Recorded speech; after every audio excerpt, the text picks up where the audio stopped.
Hello kids, I hope everyone is all right. Now the topic for today is force and pressure. The key elements that we will study are force. Forces are results of interactions, effects of force, types of forces, exploring forces, pressure, pressure exerted by liquids, pressure exerted by gases and atmospheric pressure. Force को consider करने के लिए कुछ हम activities consider करते हैं. होली के time पे अगर आप बलून्स में गुब्बारों में पानी भर के अपने फ्रेंड पे मारें तो एक चीज़ नोटिस करिए, अगर तो बलून आपने उनकी बॉडी से सिर्फ टच किया तो वो फटता नहीं है, लेकिन अगर ज़ोर लगा कर के आप उन पे बलून फेंकते हैं और उनको वो हिट करता है वो तभी फटता है. इसी तरह से अगर कील के ऊपर आप हैमर यानी कि हथौड़े से वार करते हैं तभी वो दीवार या लकड़ी के अंदर घुसता है. इसी तरह से जब अगर आप किसी को स्विमिंग करते देखें तो पानी को पीछे की तरफ पुश करने में थोड़ा सा जोर लगता है, ताकत लगती है. स्प्रिंग को अगर आपने पुल करना है, खींचना है दोनों एंड्स पे, तब भी जोर या ताकत लगती है. इसी तरह से डोर खोलने के लिए या तो उसको धक्का मारना पड़ता है या अपनी तरफ खींचना पड़ता है. अब इन सभी एक्टिविटीज़ में या तो धक्का मारना इन्वॉल्व है या अपनी तरफ खींचना इन्वॉल्व है. ये जो धक्का मारना या खींचने का जो एक्ट है इसको हम फोर्स या ताकत कहते हैं. So here in all the above examples some kind of force is acting. Now let us look at force, a push or pull. Force जो है या तो धक्का मारना पड़ता है या खींचना पड़ता है या इसमें दोनों एक्ट या एक्टिविटीज़ इन्वॉल्व होते हैं. अगर हम अपनी बॉडी से दूर दूसरी तरफ किसी चीज़ को धकेलते हैं तो ये पुश करना है. अगर किसी चीज़ को ज़ोर या ताकत लगा के अपनी तरफ खींचते हैं तो इसे पुल करना कहते हैं. बॉल को किक करना, डोर को खोलना या फिर लकड़ी को सॉ से काटना या फिर कील को किसी चीज़ के अंदर घुसाना, ये सब एग्जाम्पल्स हैं फोर्स के. So let us do this activity. In the given table there are some daily activities. Identify these activities as either pull, अपनी तरफ खींचना, और पुश, अपने से दूर धकेलना, या फिर दोनों इन्वॉल्व हैं. अब एक्टिविटीज़ क्या हैं? Opening a door, lifting a book, drawing a bucket of water from a well, closing a drawer, hitting a cricket ball और sawing wood. Now forces are results of interactions. एक situation consider करिए कि एक इंसान किसी खड़ी हुई गाड़ी के नज़दीक खड़ा है. ऐसे सिचुएशन में दोनों के बीच में कोई भी फोर्स एक्ट नहीं कर रहा, लेकिन अगर ये इंसान कार को धक्का मारता है तो वो कार को पुश कर रहा है, उस पर फोर्स अप्लाई कर रहा है तो कार मूव करना शुरू करती है. इससे हमें समझ में आता है कि जितने भी मोशंस पॉसिबल हैं उन मोशंस में कोई ना कोई किस्म की फोर्स काम कर रही है. और ज़रूरी क्या है कि दो ऑब्जेक्ट्स के बीच में ये फोर्स काम करे तभी वो मोशन एग्जिस्ट करता है. Let us study the following examples to understand the concept of force. अपनी हथेली पर एक ईंट को पकड़िए. जो ईंट है वो आपके हाथ पर नीचे की तरफ फोर्स एग्जर्ट कर रही है. उसी टाइम पे जो आपका हाथ है वो उस ईंट पर ऊपर की तरफ फोर्स एग्जर्ट कर रहा है. अगर आप फुटबॉल को किक करते हैं तो जैसे ही आपका पैर बॉल के कांटेक्ट में आता है एक फोर्स के साथ आता है. अगर कोई बैट्समैन क्रिकेट बॉल को अपने बैट से हिट करता है तो जो बैट का फोर्स है वो बॉल के मोमेंटम में ट्रांसफ़र होता है जैसे ही वो उसके कांटेक्ट में आता है. इसी तरह से जब नेल के ऊपर हैमर या हथौड़े से हिट करते हैं तब भी ये जो फोर्स है हैमर से नेल पर एक्ट करता है. Now let us look eight effects of force. आप फोर्स को जज कर सकते हैं कि उस फोर्स का बाकी या दूसरी बॉडीज पर क्या इफेक्ट पहुंचता है। तो फोर्स के फॉलोइंग इफेक्ट्स हो सकते हैं। A force can change the state of motion. अगर एक बॉडी पर जो कि इनिशियली रेस्ट पर है उस पर फोर्स अप्लाई करा जाए तो वो बॉडी मूव करना शुरू करती है।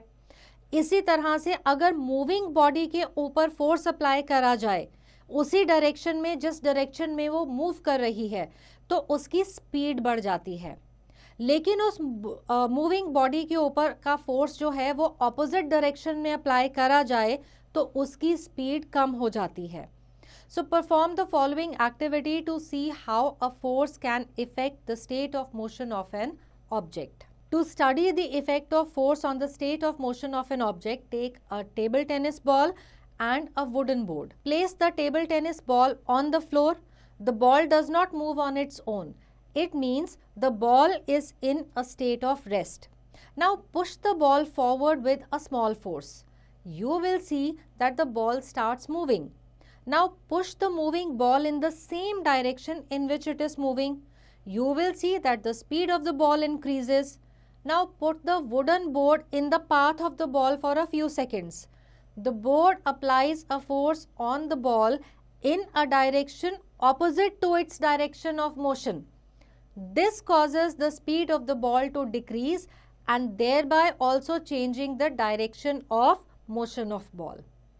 Next we have force can change the shape of an object. So perform the following activity to see how force affects the shape of an object. To study the effect of force on the shape of an object, take a piece of soft rubber, a piece of sponge and a table. Place pieces of soft rubber and sponge on the table. Touch each piece and then press each piece. When you press them, you apply force. You will observe that the shape of the objects changed when they were pressed. On removing the force, they regained their original shapes. इसी तरह से अगर आप एक clay को लें, उसका एक छोटा सा टुकड़ा या लंप लें, अब ये किसी मोशन में नहीं है, लेकिन अगर इसके ऊपर आप फोर्स अप्लाई करते हैं तो मोशन तो क्रिएट नहीं होगा लेकिन इसकी शेप चेंज हो जाएगी। इसी तरह से जब आप एक गूंधे हुए आटे की छोटा सा बॉल लेते हैं और उसके ऊपर रोलर चलाते हैं तो वो जो डो या गूंधा हुआ आटा है वो चपाती या रोटी की फ्लैट शेप में आ जाता है।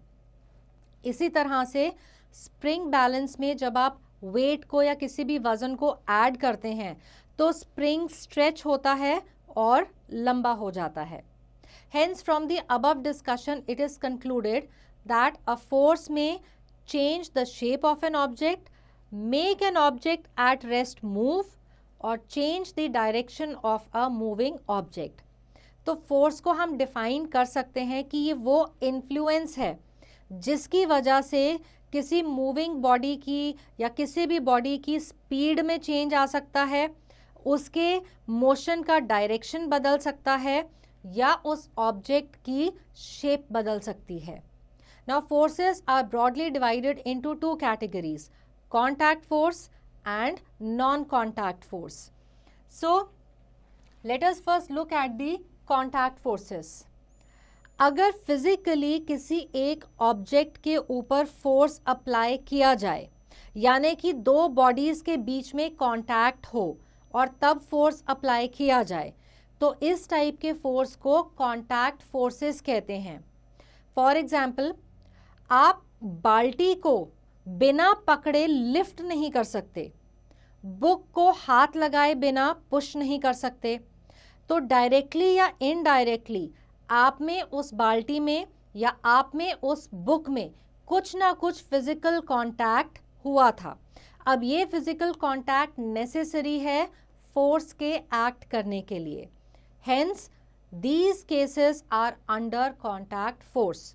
अब कांटेक्ट फोर्स के क्या क्या टाइप्स हैं? Muscular force, frictional force and elastic force. So let us first look at muscular force.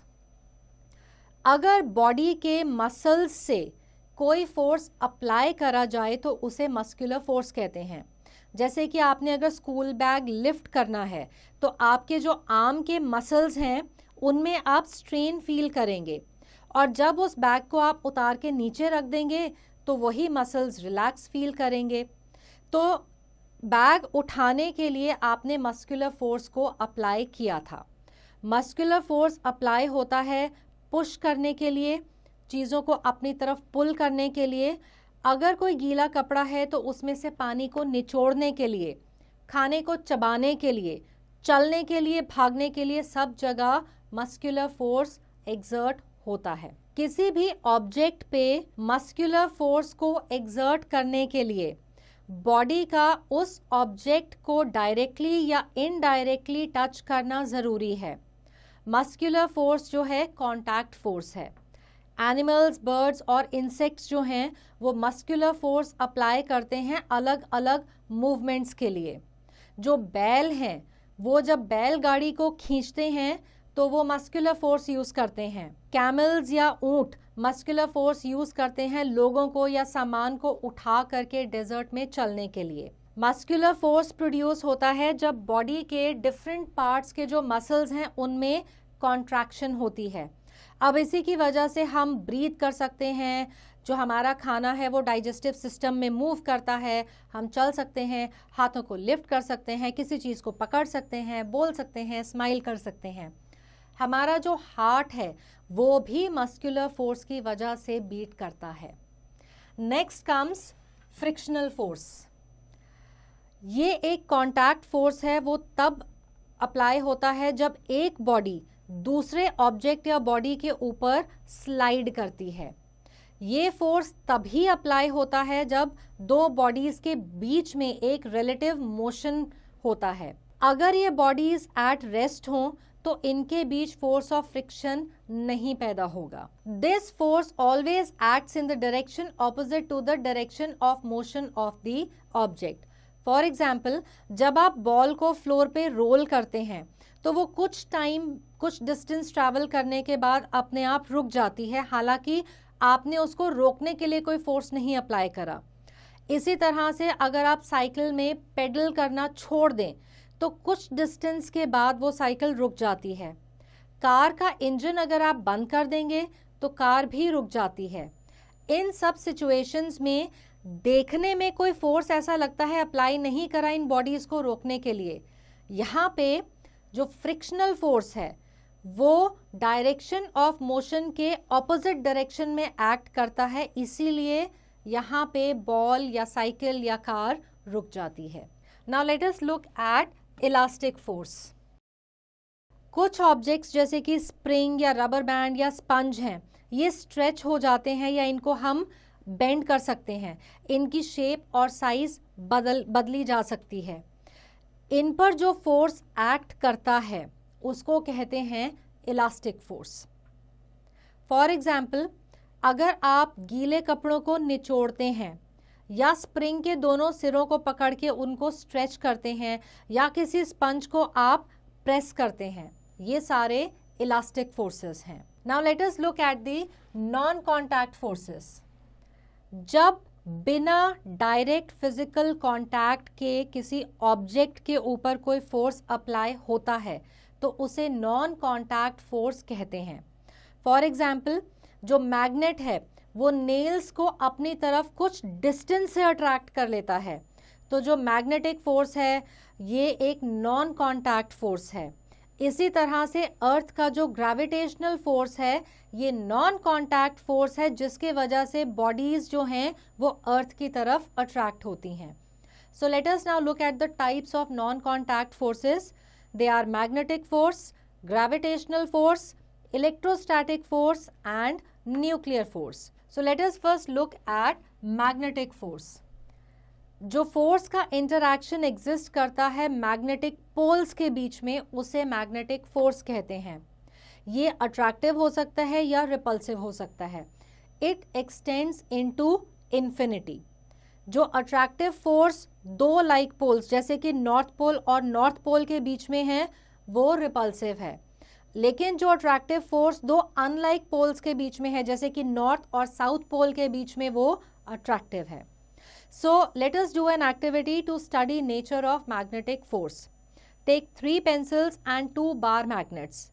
Place 1 bar magnet on the 3 pencils. Bring the other magnet close to the first magnet and record your observations.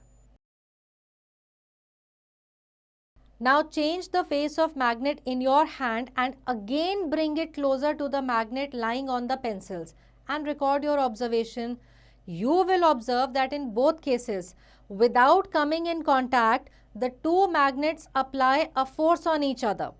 This is evident from the motion of the magnet lying on the pencils. Let us now look at gravitational force. ये वो force of interaction है जो किन्हीं भी 2 particles के बीच में exist करता है क्योंकि उन पार्टिकल्स का मास है. इसको कहते हैं ग्रेविटेशनल फोर्स. अब यही फोर्स है जो पूरे यूनिवर्स को बाइंड करके रखता है. ये सिर्फ जो अर्थ के ऊपर चीज़ें हैं उन्हीं के ऊपर नहीं एक्ट करता, ये किसी के ऊपर भी एक्ट कर सकता है और इस फोर्स की वजह से किसी भी ऑब्जेक्ट का वज़न या वेट बनता है. ये फोर्स जो है ज़्यादातर अपनी तरफ चीज़ों को अट्रैक्ट करता है और ये इन्फिनिटी तक एक्सटेंड करता है.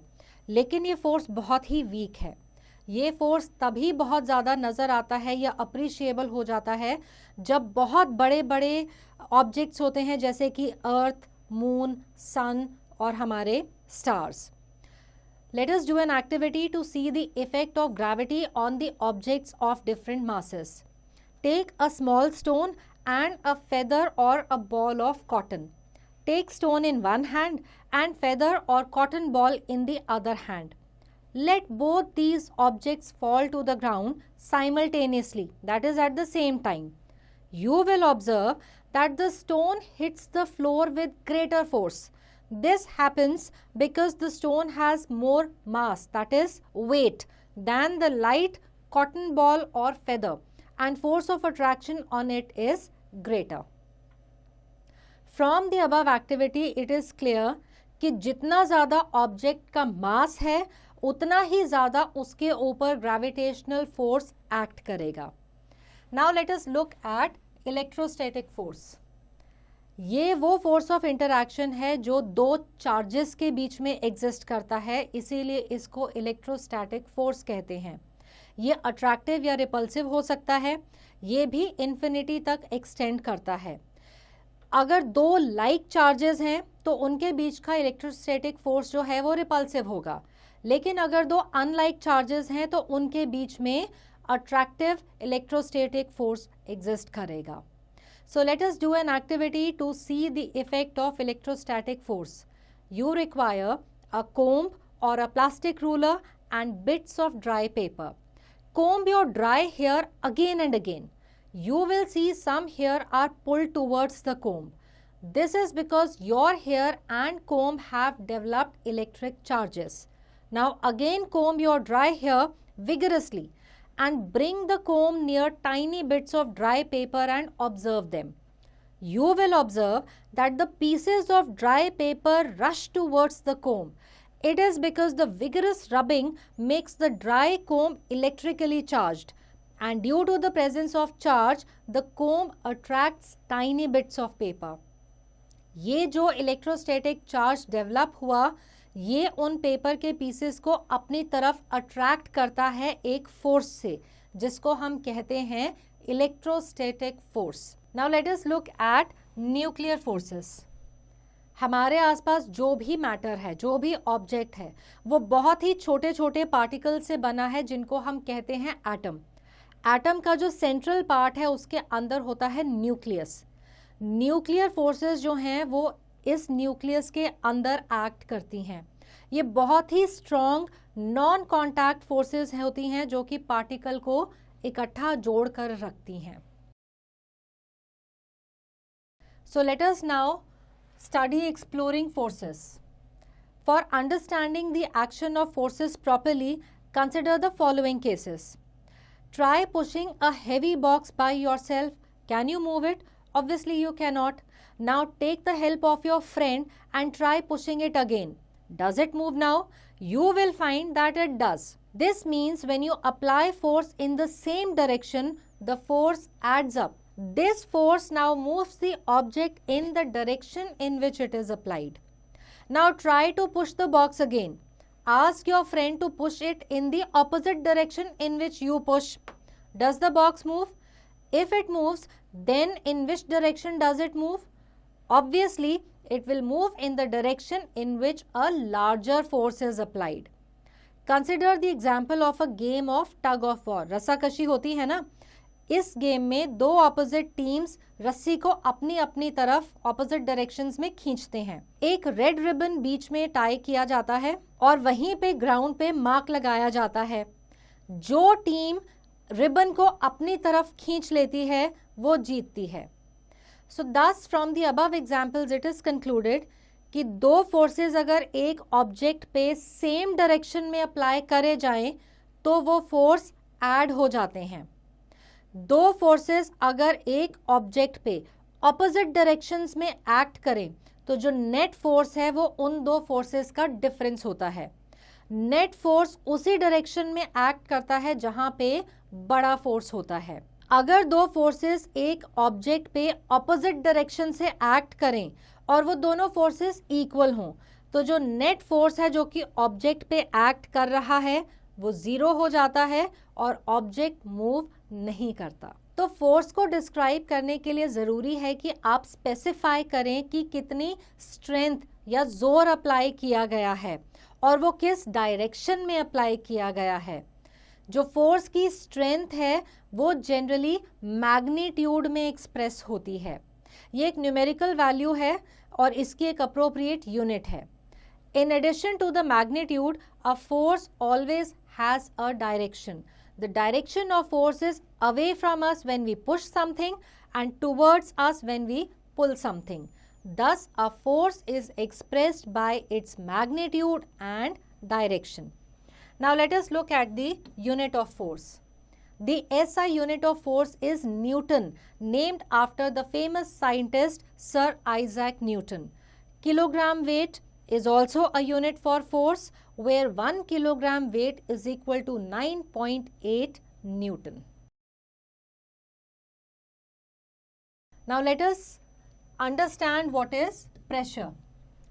आपने पिछली क्लासेस में पढ़ा था कि जो साइक्लोन या तेज़ हवाएं हैं वो प्रेशर डिफरेंस जो अलग अलग पॉइंट्स पे होता है उनकी वजह से क्रिएट होती हैं. तो प्रेशर जो है वो फोर्स से बड़े क्लोजली रिलेटेड है. To understand the relation between force and pressure, pay attention to the following questions.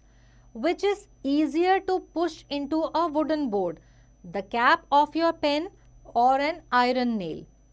Is it easier to cut vegetables with a sharp knife or a blunt one?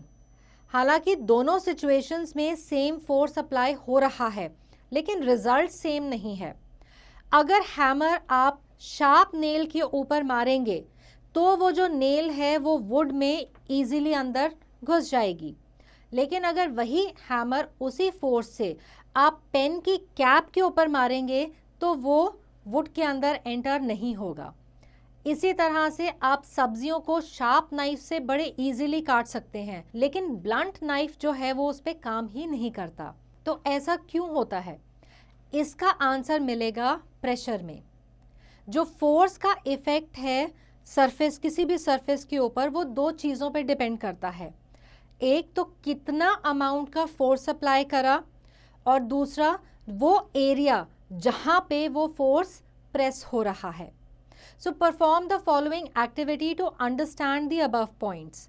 To study effect of force, take 2 thumb pins, one having a sharp end and the other having a blunt tip. Press them on a soft board with equal force. Record your observations.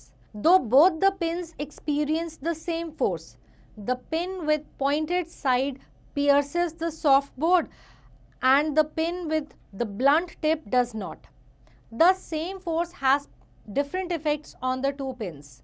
This is because the area of contact between the tip of the pins and the board is different in the two cases. In the case of pointed pin, the area of contact is much smaller.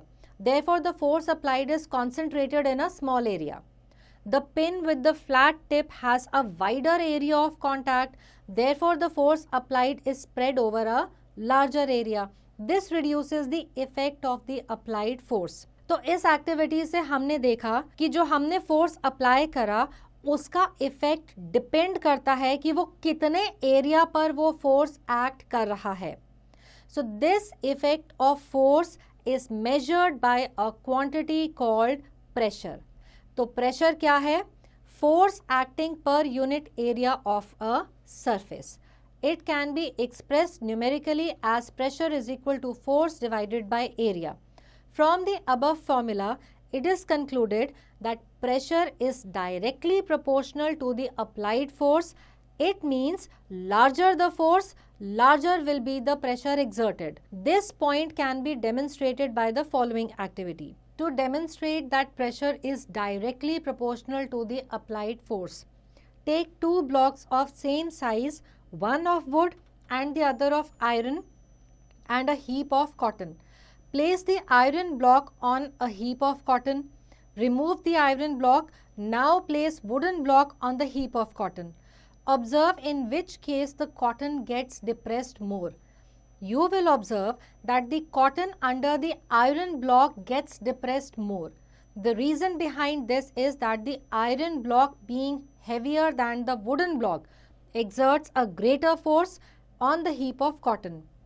Hence, for equal area of contact, the pressure exerted will be more in the case of a larger force. Also, pressure is inversely proportional to the area of contact. Therefore, smaller the area of contact, larger will be the pressure exerted.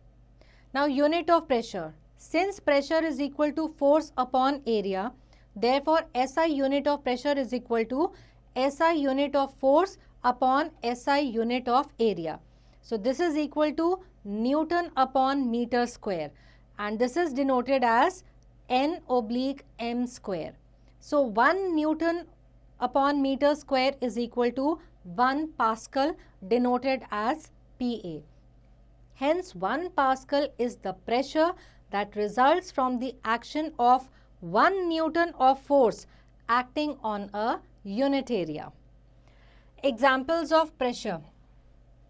अब अगर आप एक कुली को देखें तो वो अपने सिर पे एक गोल कपड़ा लगाता है और उसके ऊपर बहुत ज़्यादा भार रखता है. ये जो गोल कपड़ा है ये एरिया ऑफ कॉन्टैक्ट सिर और भार के बीच में बढ़ा देता है.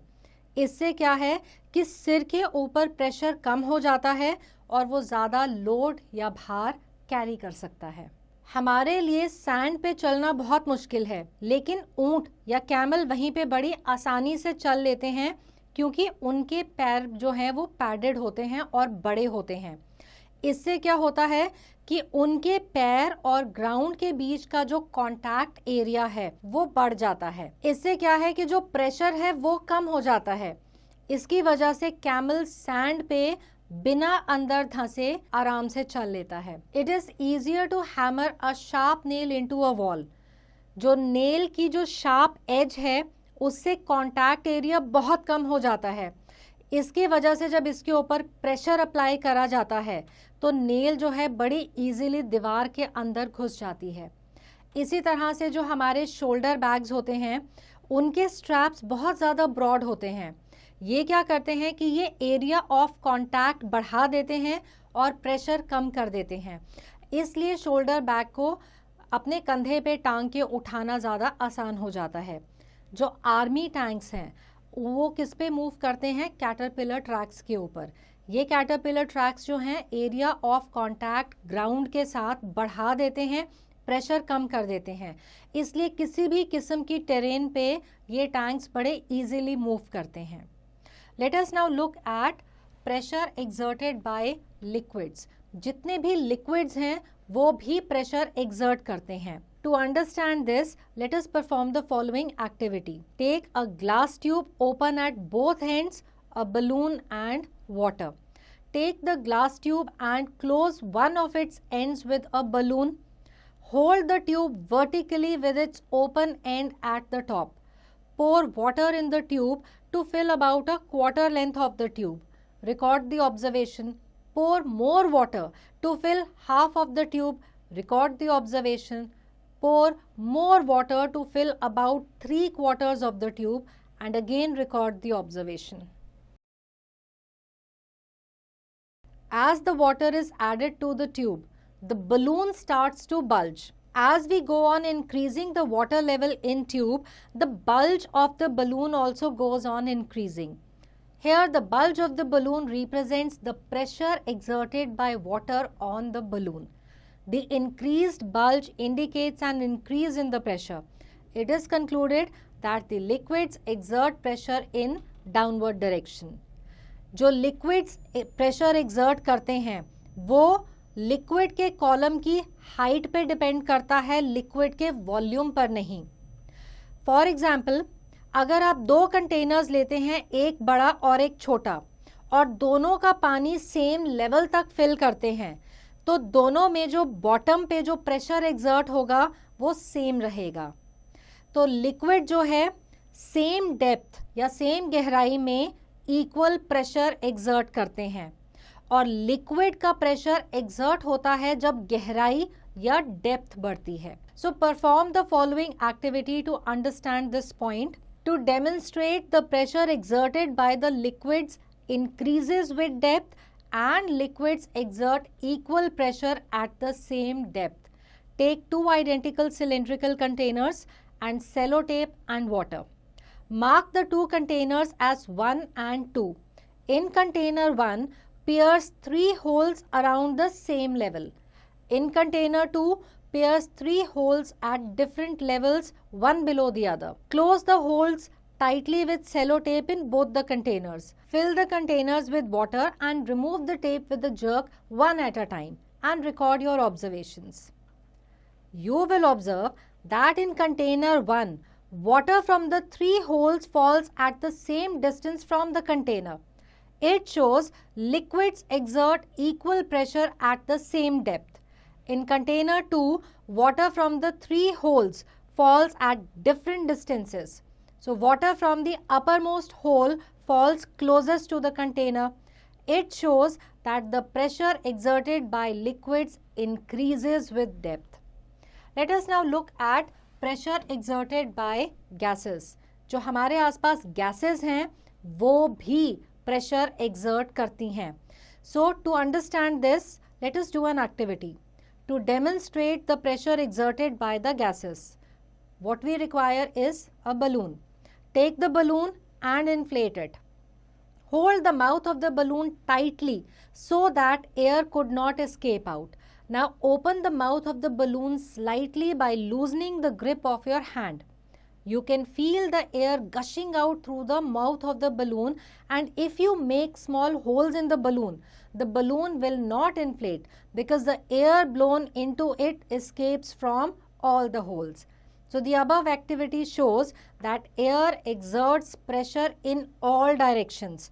In other words, air exerts pressure on the walls of the container. Let us now look at atmospheric pressure. अर्थ की जो सरफेस है उसके आसपास एक एयर का एनवेलप घिरा हुआ है, इसको कहते हैं एटमॉस्फेयर, और ये अर्थ के सरफेस से हंड्रेड्स ऑफ किलोमीटर्स की हाइट तक ऊपर एग्जिस्ट करता है. अर्थ का जो एटमॉस्फेयर है वो अर्थ के ऊपर हर चीज़ के ऊपर एक प्रेशर एक्सर्ट करता है. जैसे फ्लूइड्स प्रेशर एक्सर्ट करते हैं, तो जो एटमॉस्फेरिक एयर है वो भी प्रेशर एक्सर्ट करती है और उसको कहते हैं एटमॉस्फेरिक प्रेशर. ये प्रेशर हर उस ऑब्जेक्ट के ऊपर एक्ट करता है जिसके ऊपर ये एयर कॉलम का वेट है. अब हम इस टाइम पे भी या सारे टाइम पे ये प्रेशर एक्सपीरियंस करते हैं. So perform the following activity to see the effect of atmospheric pressure. Take a tumbler, a piece of cardboard and water. Fill the tumbler with water. Cover its mouth with a piece of cardboard. Hold the tumbler in one hand, keeping the cardboard pressed tightly with the other hand. Now invert the tumbler carefully. Remove the hand holding the cardboard. you will find that the cardboard does not fall off from the inverted tumbler. The atmospheric pressure exerted below the cardboard prevents it from falling. The estimated value of the atmospheric pressure is 1 lakh pascals. Every person is under a pressure of air equal to the weight of 2 elephants. But we are able to stand so much of weight due to breathing, which creates air pressure inside our bodies to balance the atmospheric pressure. Liquid pressure is measured with manometer. सभी direction से air बहुत ज़्यादा pressure exert करती है. To understand this concept, let us perform the following activity. To demonstrate that air exerts huge pressure, take an airtight tin can, water and burner. Pour some water in tin can by removing its cap and boil it. When steam starts coming out of its mouth, close the lid tightly after removing it from the burner. Pour some cold water on closed tin can. You will observe that the tin can gets crushed from all sides. This happens because the steam drives out air from the container. On cooling, the steam inside the container condenses and changes into water.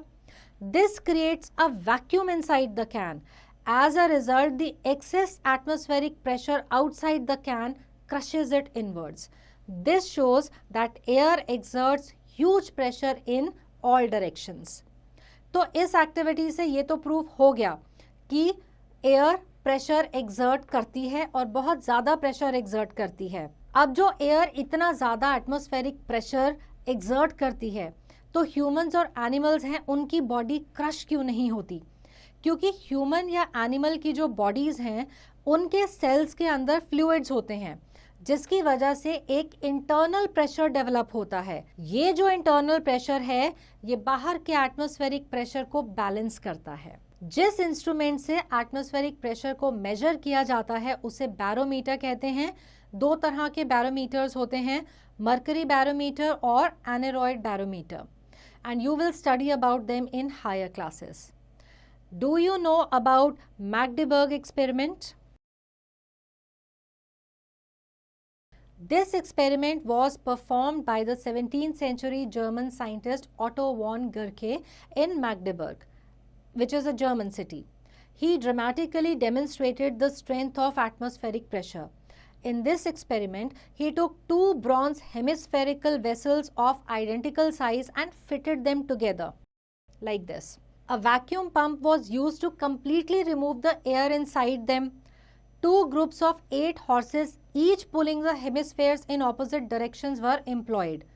But the pressure of air on the hemisphere from outside was so large that 8 horses could not pull the hemisphere apart. This famous experiment gives an idea of the real magnitude of atmospheric pressure. So let us now look at the key takeaways from this chapter. Force is always the cause for any kind of motion of an object, whether it is initially at rest or in motion. The interaction between 2 objects results in a force between them. Force can change the state of motion. Force can change the shape of an object. When a force is applied physically through a direct contact between the 2 bodies, it is called contact force. When a force is applied without a direct physical contact between the objects, it is called non-contact force. Force acting per unit area of a surface is defined as pressure. The Earth's atmosphere exerts a force on everything within it. Magdeburg experiment gives an idea of the real magnitude of atmospheric pressure.